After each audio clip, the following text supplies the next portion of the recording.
Welcome to The Explainer. Today, we're unpacking a massive political row over immigration and exactly what it means for the Irish working family. Right, let's get straight to the numbers. Okay, let's dive into this. The migration story of the state isn't just about one single group of people, right? We've got workers coming in from across the EU, vital staff arriving on work permits to literally keep our health and care systems from collapsing, Ukrainians fleeing the war, and of course, those seeking asylum. This whole mix interacts with the everyday lives of Irish families, from who treats you at the local hospital to the broader economy. And it's exactly this reality that sparked a fairly stark political divide. And that brings us to the core friction here. Within Fianna Fáil itself, we're looking at a very clear split. On one side, you have former Taoiseach Bertie Ahern raising serious concerns over the sheer volume and the demographics of people coming into the country. But then, on the exact opposite side, current Taoiseach Michael Martin is absolutely defending the state system as fair and robust, pointing straight to our deep reliance on migrant labor. It's a classic tension between political anxiety on the ground and the absolute operational necessity of having these workers. So, to really understand this row, we have to look at a viral video filmed while Mr. Ahern was out canvassing. For anyone who mightn't know, canvassing is the absolute bread and butter of Irish politics. It's politicians out on the doors, pounding the pavements, talking directly to voters. The former Taoiseach was out in Dublin Central giving a dig out to Fianna Fáil's by-election candidate, your man John Stevens, when a recording captured his completely unfiltered views on immigration. Let's look at exactly what was said on that recording. In the video, Mr. Ahern aired his worries about the current level of immigration. He explicitly stated that Ireland, quote, can't be taking in people coming from a particular country in Africa. On top of that, he voiced concerns regarding what he called the next generation of Muslims here in Ireland. So this is the crux of the controversy. A highly influential former leader singling out very specific demographics while out on the campaign trail.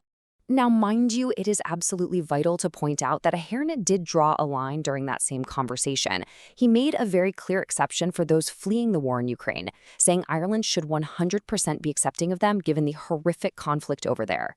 So what we're seeing on the canvas is a specific tiered view of immigration, total acceptance for those fleeing the war in Europe, but a stated resistance toward individuals from a specific African nation and the Muslim community. Well, the reaction from the current leadership was swift, and let me tell you, it was unambiguous. The very next morning, Taoiseach Michael Martin came out and thoroughly rebuked his predecessor's comments. He stated plainly that they don't represent the views of Fianna Fáil, and they certainly don't represent their candidate in Dublin Central. Martin was crystal clear, saying, I think it's not appropriate, in my view, to be specific about any given ethnicity, and that's not, in my view, correct or proper. He shut down that singling out of specific groups straight away. So the crucial takeaway here is how the Taoiseach is choosing to frame the modern Irish state. He didn't just reject Ahern's comments, he pivoted right back to the reality of who actually makes up the country today. Martin emphasized that we absolutely have to respect people of many different ethnicities living in Ireland. Crucially, he pointed out that there are loads of Irish citizens who themselves have different ethnic backgrounds, and that fundamental respect, it's just not negotiable. He's clearly trying to steer the conversation away from division and towards recognizing Ireland's diverse reality. But, to be fair, to defend the government's stance, Martin also had to address the actual mechanics of the immigration system. And this brings us to a major defense raised by the Taoiseach. Look, a lot of the frustration you hear out on the doors comes from this perception that the system is completely broken. To counter that, Martin pointed to recent major reforms brought in by Minister for Justice Jim O'Callaghan. Now, the Taoiseach freely admitted that in the past, the asylum process simply went on for years. It was dragging on way too long. But today, he describes it as an efficient and accelerated process, specifically designed to deliver timely appeals and process cases faster, which totally changes the pace of how the state handles new arrivals. Let's break down exactly what Martin means when he calls the current asylum system fair and robust. Under these new accelerated steps, it's not just a free-for-all open door. Step 1, applications are processed in a timely manner. Step 2, if an applicant appeals, it's heard quickly, completely getting rid of that years-long limbo we used to see. And step 3, which the Taoiseach really stressed, is that quite a large number of these applications simply do not achieve asylum status.